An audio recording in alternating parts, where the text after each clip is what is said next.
헬로네이츠의 박병열 대표님을 네. 모시고 인터뷰를 시작하겠습니다. 오늘은 3월 20일입니다. 네. 먼저 대표님께서 시간을 이렇게 내주셔서 대단히 감사합니다.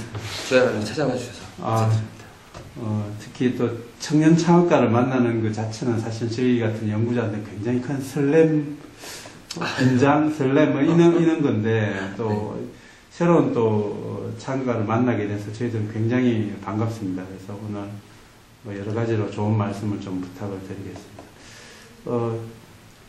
먼저 박병열 대표님한테 여쭤보고 싶은 거는 이 회사 헬로네이츠에 대한 소개를 간단하게 좀 부탁을 드리겠습니다. 네. 아주 간단하게 한번 말씀을 드릴게요. 안 간단해도 되는데 충분히 천천히 회사를 충분히 인지할 수 있도록 소개를 주시면 좋을 것 같습니다. 예. 네. 헬로네이처라는 회사는 이제 네. 가장 안전하고 맛있고 신선한 그러한 먹거리를 일반 가정에서 손쉽게 구하게 하자라는 비전을 갖고 저희들이 일을 하고 있는 그런 회사인데, 즉 실제로 저희들이 먹는 것들에 대해서는 사실은 소홀한 경향이 좀 있는 것 같아요. 이제 마트나 슈퍼나 가까운 데서 쉽게 음식을 구할 수는 있지만 만족을 잘 못하는 경우가 많은데, 그렇다고 해서 만족할 수 있을 만한 그런 음식들을, 먹거리들을 어디 가면 구할 수 있는지는 아무도 모르더라고요. 정보의 비대칭성이 굉장히 많은 곳이 이런 농산물의 유통인 것 같아요. 그런 첫 번째로 생기는 그 정보의 비대칭성. 그러니까 누구는 맛있는 게 어디 있는지 알지만 누구는 모르는 그 정보 비대칭성. 두 번째로는 농산물 예전부터 문제가 되어왔던 거고 하는 건데, 농산물 자체가 유통되는 데 있어서 아무래도 생물이다 보니까 참 그 유통 과정에서 손실되는 비용이 굉장히 어마어마하더라고요. 예, 그럼 어쩔 수가 없는 건 당연히 이제 생물이고 이동 간에 손실이 되고 수요를 예측할 수 없다 보니까 기후 변화라든가 이런 것들에 의해서 그런 유통 비용이 좀 많이 생기는 건데, 만약에 정확하게 수요를 알 수 있다면, 사람들이 얼마나 살지 얼마나 구입할지 수요를 알 수 있다면 전체 농산물 전체 생산에 유통 비용을 줄일 수는 없지만 저희가 소화할 수 있는 그런 생산 자본들의 어떤 가격 정도는 안정화시켜서 유통 비용을 좀 단축시킬 수 있지 않을까 하는 것이 두 번째입니다.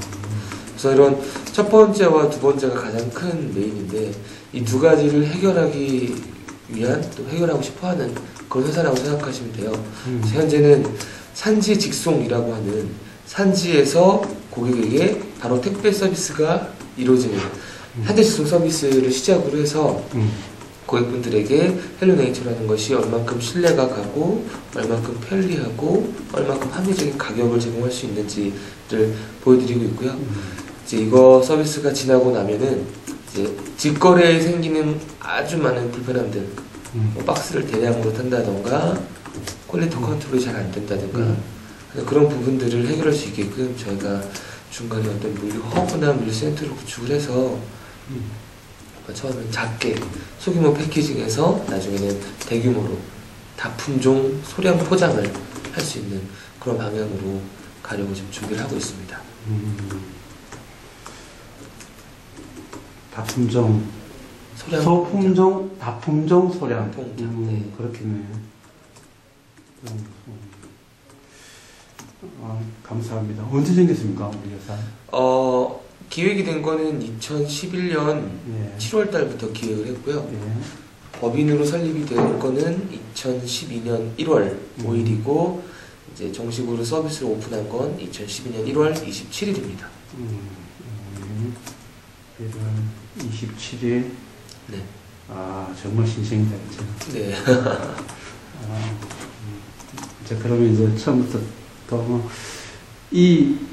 많은 사람들이 이 여러 단계의 기업들을 보지만 정말 이렇게 막 부화된 이런 기업을 또 만나지 못해요. 사람들이 만난 적도 없고, 그 책에서만 보지. 대표님도 이 단계의 기업을 만나기 참 힘들었을 거예요. 그래서 연구하는 사람들은 특히 창업하고자 하는 젊은이들을 위해서 그냥 좀 말씀을 드리고, 첫 번째로 제가 말씀을 여쭤보고 싶은 것은 지금 현재 아이템을 얻게 된 계기가 뭘까요? 일단 현재 아이템을 얻게 된 계기는 네. 저는 사실 창업하는 데 있어서 아이템이 그렇게 크게 중요하다고는 생각하지는 않는 편인데 네. 이번 아이템을 얻게 된 계기는 아주 단순했습니다. 첫 번째로 맨 처음에 사업을 하기 위해서 지금의 부대표와 둘이서 같이 있을 때, 둘이서만 있을 때 서로 아이디어를 갖고 브레인스토밍 하는 단계가 있었습니다. 사업을 하기 위해서. 그래서 제가 브레인스토밍한 아이디어, 그 친구가 하는 아이디어 중에서 서로가 갖고 있는 아이디어 중에서 베스트인 아이디어를 맞교환해서 다시 서로 같이 그걸 디벨롭하는 그런 과정을 거치다가 그 친구가 제안했던 게 일본에 어떤 한 회사가 있다. 농산물 유통을 하는 우리나라와 상황도 맞는 것 같아서 그게 떠올랐다. 라는 단순한 브레인스토밍에서 제가 그걸 갖고 와서 디벨롭 시켜보니 실제로 시장에서도 기회가 존재한다는 걸 발견했습니다. 예, 사실 그런 기회가 존재한다는 걸 발견한다는 게 100% 성공한다라는 확신 또는 확신에 대한 증거들이 100% 있다는 것이 아니라 40에서 60%의 증거만 갖고 이제 시그널이라 판단을 하고 이제 더 될 수 있겠다라는 확신을 갖고 들어온 계기였죠. 그래서 그 계기에 대해서 자세히 설명을 드리면 재밌을 것 같아요. 첫째로는 농산물 유통에 대한 그 고질적인 문제라는 것이 굉장히 많은 이슈가 됐었고요. 그 당시에. 두 번째로는 한미 FTA 관련해서 우리나라 농산물들이 경쟁력이 없어진다. 왜냐하면 수입 농산물이 굉장히 많이 들어오기 때문이다. 라는 것이 있었고요. 그 상황을 보고 느낀 것은 수입 농산물이 들어와서 B2B 시장에서는 우리나라 농산물의 경쟁력이 약화될 수는 있겠지만 오히려 수입 농산물이 개방됨으로써 B2C 시장에서의 신토부리, 친환경 우리 농산물에 대한 신뢰는 더 높아지지 않을까라는 생각을 했고 그 다음에 그러한 신뢰를 제대로 보여줄 수 있는 것이 없지 않나, 오프라인에 제공하지 못하는 컨텐츠를 온라인에 제공할 수 있지 않나 라는 판단으로 일단은 시작을 하게 된 겁니다. 그리고 실제로 시장을 조사를 해보니 가지를 생산하시는 분이 계신데 그분이 한 박스에 3,500원에 도매 시장에 넘긴다고 합니다. 넘기면 그 한 박스가 소비자한테 할 때는 크게 차이 날 때는 36,000원까지도 올라간답니다. 와, 정말 심각하네요. 적게는 2배, 많게는 10배인 거죠. 그러니까 도매상인들이 가져갈 수 있는 이문 포인트는 가격이 저렴할 때 샀다가 가격이 올랐을 때 높게 파는, 그리고 가격이 다 떨어졌는데도 높게 유지하는, 아무래도 물량을 본인들이 갖고 있다 보니까 그를 통해서 굉장히 많은 이문을 창출하는. 그러니까 궁극적으로 피해는 이제 농가가 다 보는 거라 생각하시면 되죠. 그래서 그런 일이 있고 또 광주에 있는 방울토마토 농가를 갔는데 방울토마토 같은 경우는 제 개인적으로 제가 정말 좋아하는, 저도 좋아합니다. 이제 작물인데 그거를 따자마자 먹었을 때는 굉장히 신선하고 당도 높고 맛있었습니다. 근데 그것이 유통이 돼서 일반 마트에 올라와서 제가 그걸 손을 집었을 때는 수확을 하고 나서 약 5일에서 7일 정도가 지난 상품이라는 거죠. 수확을 하고 쌓아두고 다음날 선별하러 가서 선별하고 쌓아두고 도매로 넘어가서 도매에서 쌓아두고 중매로 넘어가고 소매로 가기까지의 시간이 그 정도 걸린다는 거죠. 그러면 신선도가 떨어진 제품이라면 훨씬 더 값이 떨어져야 하는 것이 원칙이나 유통 비용이 들어갔다는 이유로 오히려 더 비싸게 되는 아이러니한 결과를 낳게 된다는 거죠. 자, 그렇다면 여기서 정말 신선한 것들, 더 신선하게 제공받을 수 있고 더 저렴하게 제공받을 수 있다면 어느 누가 좋아하지 않겠느냐라는 것으로 시작하게 됐습니다. 굉장히 좋은. 대표님 실례지만 학부 전공이 뭐죠? 저는 산업경영공학과입니다. 그래도 경영학을 하셨네요. 경영을 거의 조금 한 거죠. 내하고 전공이 비슷할 것 같네요. 한국기념공학을 하셨고 서울대에서 하셨다고 하니까 아니요, 저는 포항공대에서 포항공대에서 했습니다. 제가 디지스 때가 포항공대에 가까이 있습니다. 포항공대에서 산업경영공학 한 사람이 이걸 창업하게 됐다니 굉장히 시리어스한. 혹시 대표님이 나 창업하려고 네. 뭐 예를 들어서 뭐 펀딩 구조나 창업 과정이나 이런 과정을 이렇게 아이템이 중요한 게 아니라 창업 자체를 준비하면서 뭘 고민하거나 이랬던 거가 작지 않았을 것 같은데 네. 그거를 좀 창업을 위해서 제일 처음에 프로세스가 뭐였고 펀딩은 어디서 받고 뭐 이런 것들을 고민했던 네. 요거를 좀 소개를 한번 해주시려니까. 네, 이건 뭐 어떻게 어느 정도의 레벨로 간단하게 뭐 네, 전체 인터뷰를 제가 1시간 할 생각입니다. 네. 그래서 그러니까 길어지니까 상관없습니다. 간단하게 말씀드리면 일단은 아예 러프하게 한번 말씀을 드릴게요. 사업을 하고 싶다는 결심이 서기까지 뭐 오래 걸렸는데 결심이 쓰고 나서 일단은 가장 중요하다고 생각하는 건 총 3가지였습니다. 아이템, 사람, 돈. 이 3가지가 창업을 할 수 있는데 가장 필요한 3가지였는데 그 중에서도 제가 생각한 건 사람이 가장 중요하다는 생각을 했습니다. 사람이 좋지 않으면 나머지 2개가 있어도 흐지부지 되기 때문에 그래서 일단은 제가 정말 좋아할 만한 제가 존경했던 제가 봐도 능력이 있다고 생각되는 그런 사람들에게 저 사업하고 싶습니다. 저 사업할 거예요. 저 사업하는데 같이 할 사람 찾습니다. 라는 그런 이제 광고를 제 입으로 많이 냈습니다. 많이 만나고 다니면서. 그러다가 한 친구를 소개받게 되죠. 그때 만난 친구가 지금의 부대표인 친구인데 그 친구를 소개를 받고 그 친구 같은 경우는 서울대 농업경제학과였어요. 네.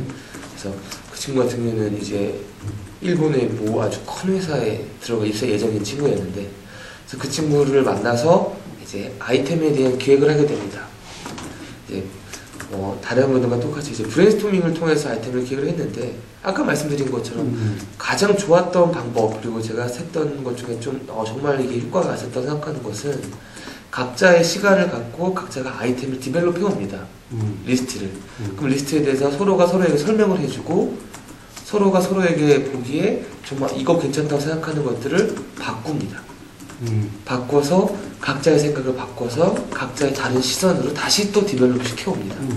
그렇게 해서 갖고 와서 더 나아졌는가 아니면 더 나아지지 못했는가를 판단을 해서 하나씩 잘라내게 됩니다. 그렇게 나온 게 지금의 아이템이고 그런 아이템 선정 과정을 거친 다음에는 저희가 시장 조사 단계로 돌입을 했습니다.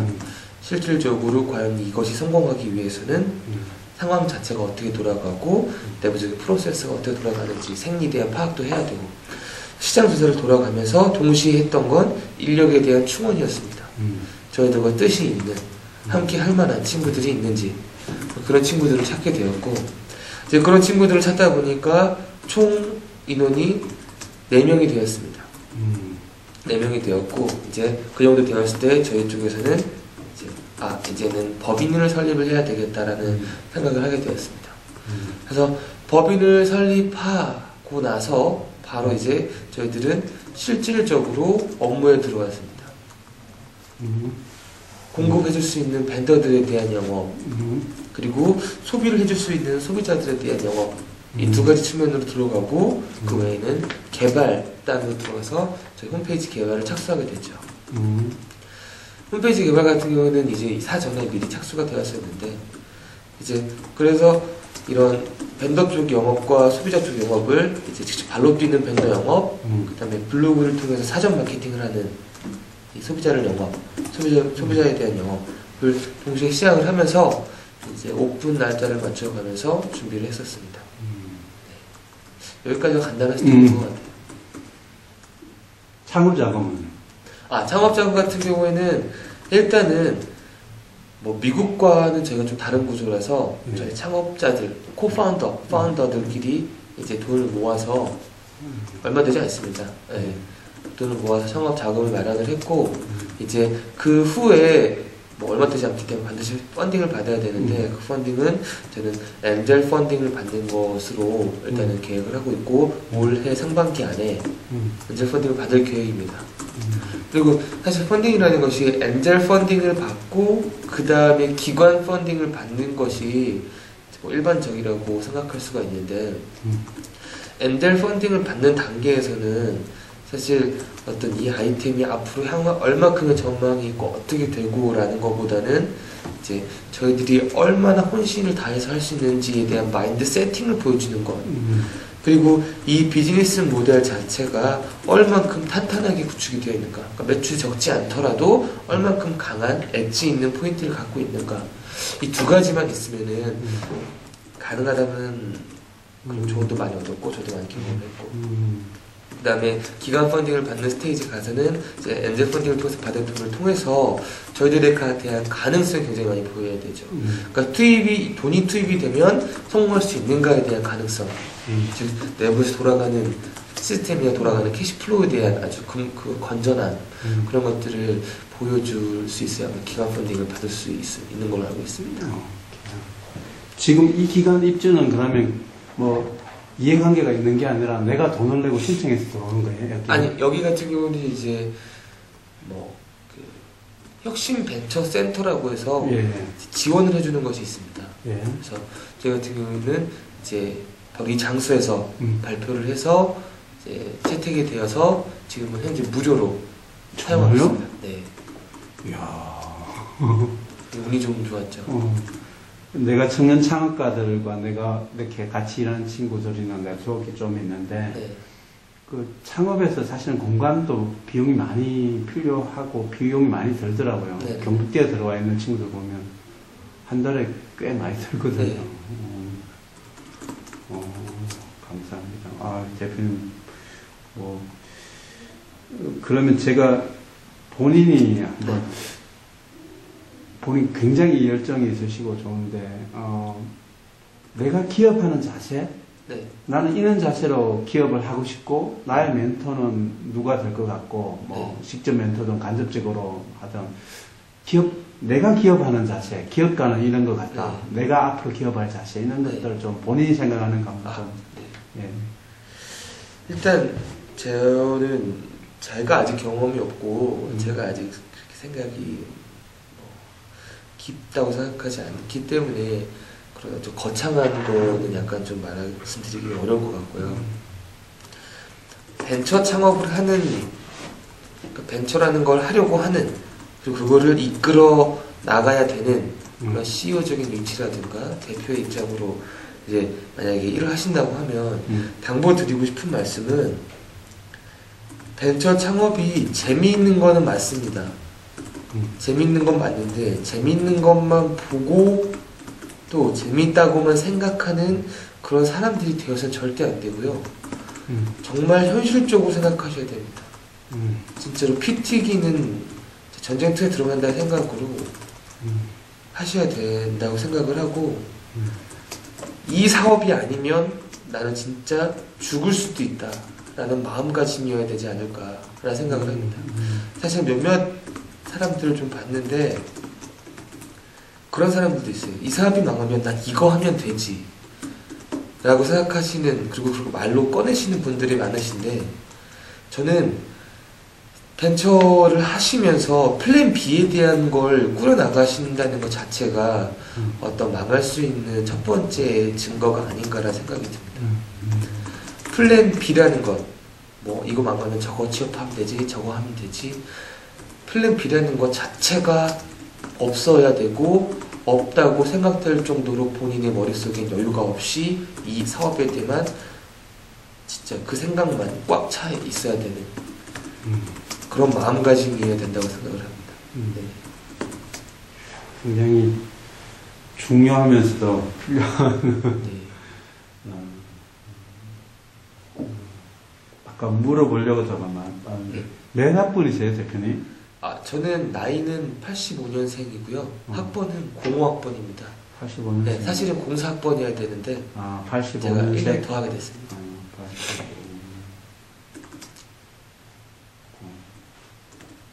혹시 친구들 중에 창업한 사람 있어요? 친구들 중에 창업한 사람이 하나 있네요, 하나. 그러면 동기들은 다 취업을 있거나 박사과정을 네. 다니겠네요. 네. 대부분 둘 중에 하나겠네요. 네, 대학원생 과정을 많이 가고요. 아니면 네. 이제 네. 일반 취업을 많이 가고 있습니다. 동기들은 취업이나 뭐 석박사 과정을 다닐 텐데 네. 진로 궁금해요. 근데 나는 창업을 이렇게 마음먹은 네. 그 캐릭터가 예를 들어 뭐 내가 아는 청년 창업가는 형님이 친형이 뭐 삼성을 다니다가 나와서 창업을 해서 그리고 고생하면서 성공해가는 과정을 보고 자기도 똑같이 삼성을 다니다가 나와서 창업을 해서 뭐 이렇게 한다든지 뭐 또 네. 누구는 아는 사람들은 이런 게 있을 텐데 네. 박 대표님께서는 대학원이나 취업 취업이 아니라 창업을 하게 된 게 뭐 모티브가 아버지나 친구나 뭐 어떤 책을 봤거나 영화를 봤거나 뭔가 계기가 있지 않았을까 싶은데 그게 궁금해서 한번 다시 한번 여쭤보고. 예, 사실 제가 약간 이거는 겸손하지 못한 말일 수도 있는데 예. 누구를 보고 모티브를 얻는 경우는 별로 없는 것 같아요. 예. 사실 스스로에 대한 자각으로 인해서 모티브를 얻는 경우는 많은데 굉장히 중요한. 네. 저 같은 경우는 실제로 이 창업하기 전에 한 1년 정도의 회사 생활이 있었습니다. 첫 번째로는 그 전략 컨설팅 회사 AT컨이라는 회사에 있었는데 그 회사 같은 경우는 컨설팅이다 보니까 처음에는 제가 정말 하고 싶었던 일이었어요. 전략적으로 해당 상황에 대한 환경을 이해하고 풀어내서 앞으로 어떻게 해야 되는가에 대한 방향성을 제시해주고 해답을 내어주는 그런 아주 정말 어떻게 보면 정말 가치 있는 일인데 그 일도 했었고 그 다음에 쿠팡이라는 소셜커머스 쿠팡이라는 업체에서 초기 단계에서 6개월 동안 함께 일을 하면서 많이 배우기도 하고 일도 하기도 하고 그런 경험이 있었는데 그때 느꼈던 것은 어떠한 일이든지 내가 재밌다고 생각했던 어떠한 일이든지 어쩔 수 없이 일은 일이구나. 그러니까 내가 지루함을 느낄 수밖에 없구나 라는 생각을 했어요. 왜냐하면 첫 번째로는 제가 100이라는 걸 쏟아부었을 때 그런 회사 조직에서는 저에게 돌아오는 건 10 또는 20입니다. 성과라는 것이 아니라 그 제 행동에 대한 제 퍼포먼스에 대한 결과값이 반영이 되는 것을 말하는데 두 번째로는 제가 원하는 것, 제가 하고자 하는 것 제가 원하는 방향성에 대한 것이 맞지 않다 보니까 아무래도 100% 제가 좋아하는 일을 할 수 없겠죠. 그런데 이 창업이라는 것, 내가 내 일을 한다는 것은 조금 달랐던 게 다른 일들은 문제를 푸는 것들, 그러니까 프로블럼 솔빙만 하는 그런 일들이었다면 창업을 한다는 것은 프로블럼 솔빙도 하지만 프로블럼 시커, 프로블럼 메이커 문제도 만들어야 되고 문제를 찾아야 되고 그걸 내가 또 다시 해결해야 되고 그래서 제가 100을 쏟아부었을 때 오히려 120이 돌아올 수 있는 내가 한 만큼에 대한 것이 회사가 정말 제대로 커가나갈 수 있는 내가 하는 일이 온전히 나의 일이라는 것 오너십이 정말 나한테 온전히 있다는 것에 대한 매력이 굉장히 크더라고요. 그래서 사업을 하고 싶다는 생각을 하게 됐습니다. 네. 와, 이걸 창업하고자 하는 학생들에게 들어야 되겠네요. 지금 하신 말씀은 네. 마지막에 비즈니스 모델을 좀 내가 지금 여쭤보는 건 오픈 이노베이션 아이디어가 어디에서 왔고 어떤 고민을 통해서 어떤 과정을 통해서 창업 아이템을 얻었는지에 대한 고민을 여쭤봤고 두 번째는 대표님이 갖고 있는 비즈니스에 대한 마인드 특히 창업 과정에서 내가 기업가로서의 마인드 세 번째는 비즈니스 모델에서 네. 뭐 특허가 아니면 네. 모델에 대해서 예를 들어서 밴드와 공급자, 농산물의 공급자와 농산물의 소비자가 연결되는 준 과정 네. 거기서 어디에서 어느 포인트에서 내가 밸류 체인상에 얼마의 이익이 나오는지 이 비즈니스 모델을 한번 설명을 한번 해줘 보실래요? 네. 예. 간단히 말씀을 드리면 일단 가장 기본적인 구조는 브로커리지 형태의 커미션 수익이라고 생각하시면 돼요. 네. 저희 쪽에서 주문을 받고 돈을 받고 그다음에 그걸 가지고 공급하는 공급자분들께 다시 지급을 해드리니까 커미션을 남겨두고 지급을 해드리니까 그 안에 커미션이 남는 구조라고 생각을 하시면 되고요.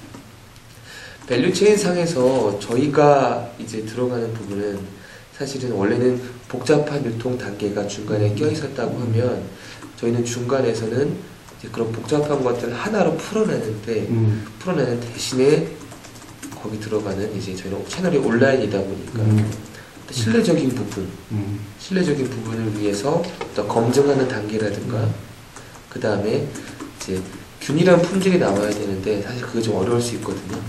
균일한 품질에 대한 그런 품질에 대한 그 맛과 아니면 크기에 대한 검증에 그런 거에 대한 검증에 대한 부분 그런 부분들이 중간에 껴 들어가서 이제 품질 위원회라는 그런 것이 들어가기도 중간에 껴 있기도 하고 그 다음에 이제 인증받은 것들 그 농약 잔류 현황이라든가 뭐 친환경 인증이라든가 그런 것들 그 외에 다른 컨텐츠들을 온라인상에서 풀어내는 이제 그런 일이 저희의 주 업무라고 생각하시면 될 것 같아요. 현재로는.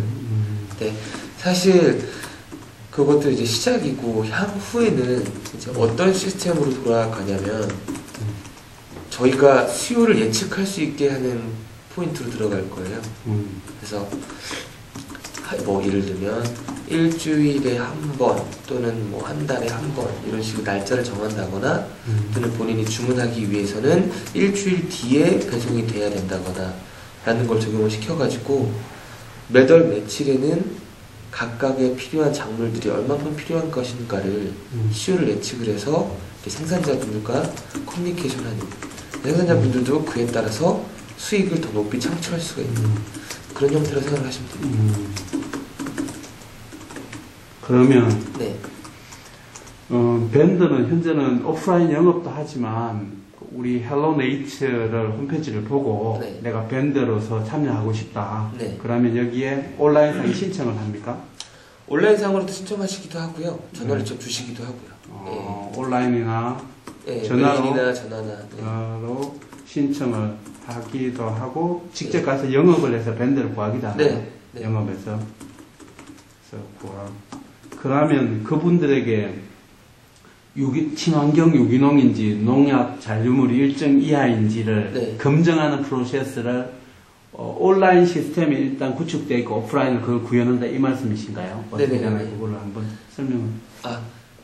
지금 그러면 아예 밸류 체인을 다 한번 쭉 한번. 네. 일단 그 영업단에서부터 시작되는 것부터 소비자까지 이제 다 엔드투엔드로서 말씀을 좀 드리면 일단은 저희 쪽에서 이제 아웃바운드 채널과 인바운드 채널이 있습니다. 이제 생산하시는 분들의 그래서 인바운드 채널 같은 경우에는 직접 전화를 주시거나 아니면 메일을 통해서 또는 저희 게시판이나 페이스북이나 트위터 같은 SNS를 통해서 연락을 주시기도 하고요. 그렇게 들어온 인바운드 채널, 아웃바운드 채널 같은 경우에는 저희가 주변 분들에 대한 추천을 받습니다. 어디가 괜찮나요? 추천을 받기도 하고 두 번째로는 이제 실제로 어디 도매상가나 도매상인들 그런 데에 대한 시장 조사를 통해서 어디가 괜찮더라라는 거를 받기도 하고 세 번째로는 웹서치, 웹상에서 검색을 통해서 어떤 정말 좀 괜찮은 품질 좋은 것들을 만들어내시는 생산해내시는 그런 분들 수집을 합니다.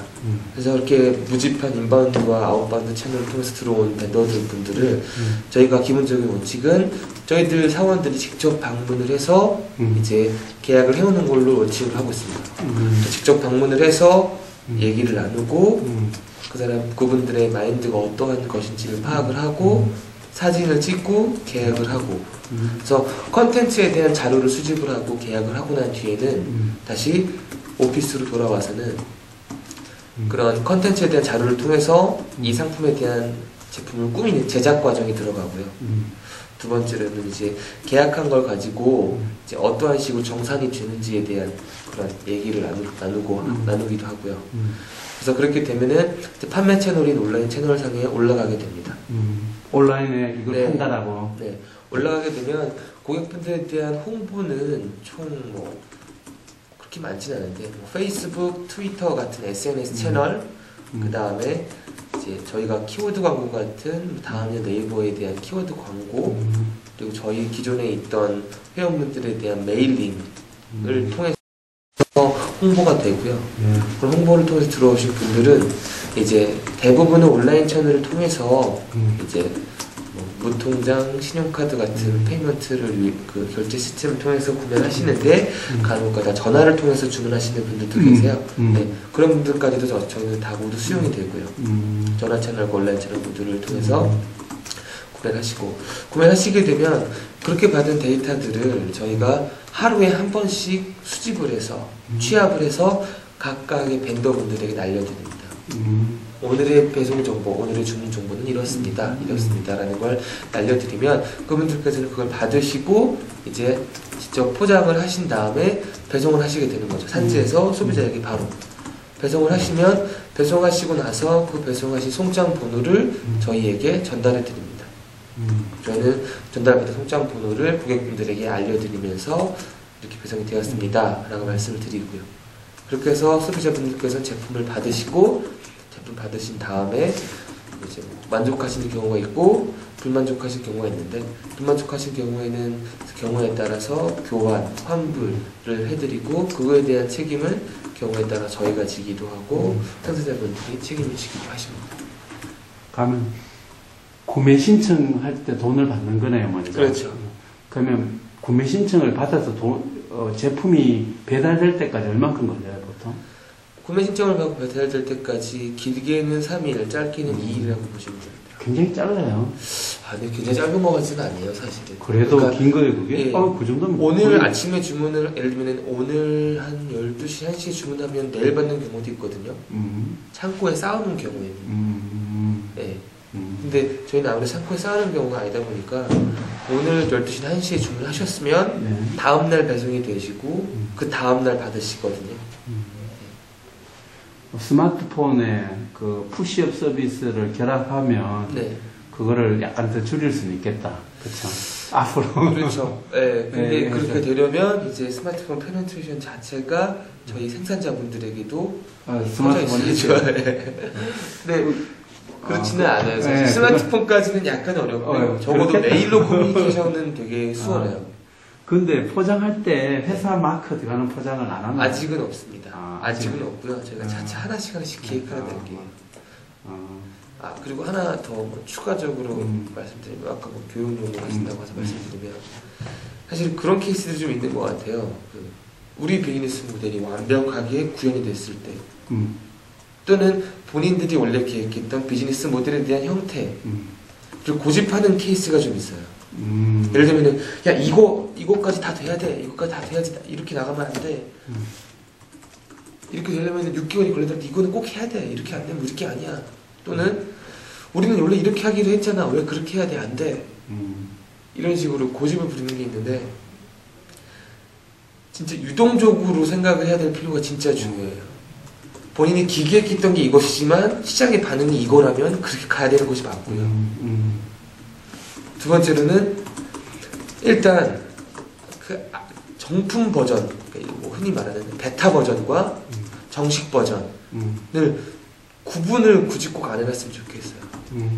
정식 버전이 나와야 꼭 출시되는 것이 아니라 베타 버전으로 출시를 해서 하나씩 수정을 해서 정식 버전화 시키는, 그러니까 저의 그 가치관이 약간 그런 편이거든요.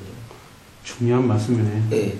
그러니까 저희 같은 경우도 지금은 홈페이지 완전 미흡하고 상품 구색도 안 맞고 합니다. 일단 하지만 노출이고 오픈입니다. 오픈해서 하나씩 하는 모습들을 보여드리면서 뭐 열정을 보여드릴 수도 있고, 그렇게 하면서 소비자분들이 이런 건 이게 불편하다, 저런 건 저런 불편하다는 피드백들을 곧장 곧바로 수용을 해서 맞춰나가는 핵심적인 그런 코어 밸류만 갖춰놓고 나머지 부분들은 시장과 함께 피드백을 받아가면서 갖춰 나가야 되는 것이 저는 훨씬 중요하다 생각하는데, 간혹 가다가 보면 그런 시기의 중요함은 뒤로 하고 완벽성만 추구하는 그런 분들 많이 뵈기도 해요. 그리고 또 유동적으로 변할 생각보다는 아예 처음부터 기획했던 시장 반응을 고려하지 않고 본인 생각한 시장성이라는 것만 틀에 갇혀가지고 고집 꺾지 않으시는 그런 분이 있는데,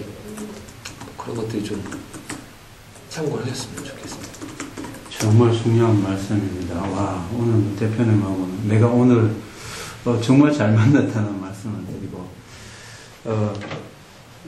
짧은 시간인데 인텐시브하게 인터뷰를 해주셔서 감사하고, 마지막으로 그냥 뭐 한두 가지만 여쭤보겠습니다. 공식 떠나서 대표님이 내가 꿈꾸는 우리 회사의 미래 네. 그리고 같이 대표님 또래 젊은 사람들이 창업하고자 한다면 네. 창업하려고 한다면 뭘 해야 될지에 대해서 좀 내가 꿈꾸는 미래 한마디 하고 창업하고자 하는 젊은 발런티어들에게 본인이 하고 싶으신 말씀 있고 두 가지만 좀 부탁드립니다. 네.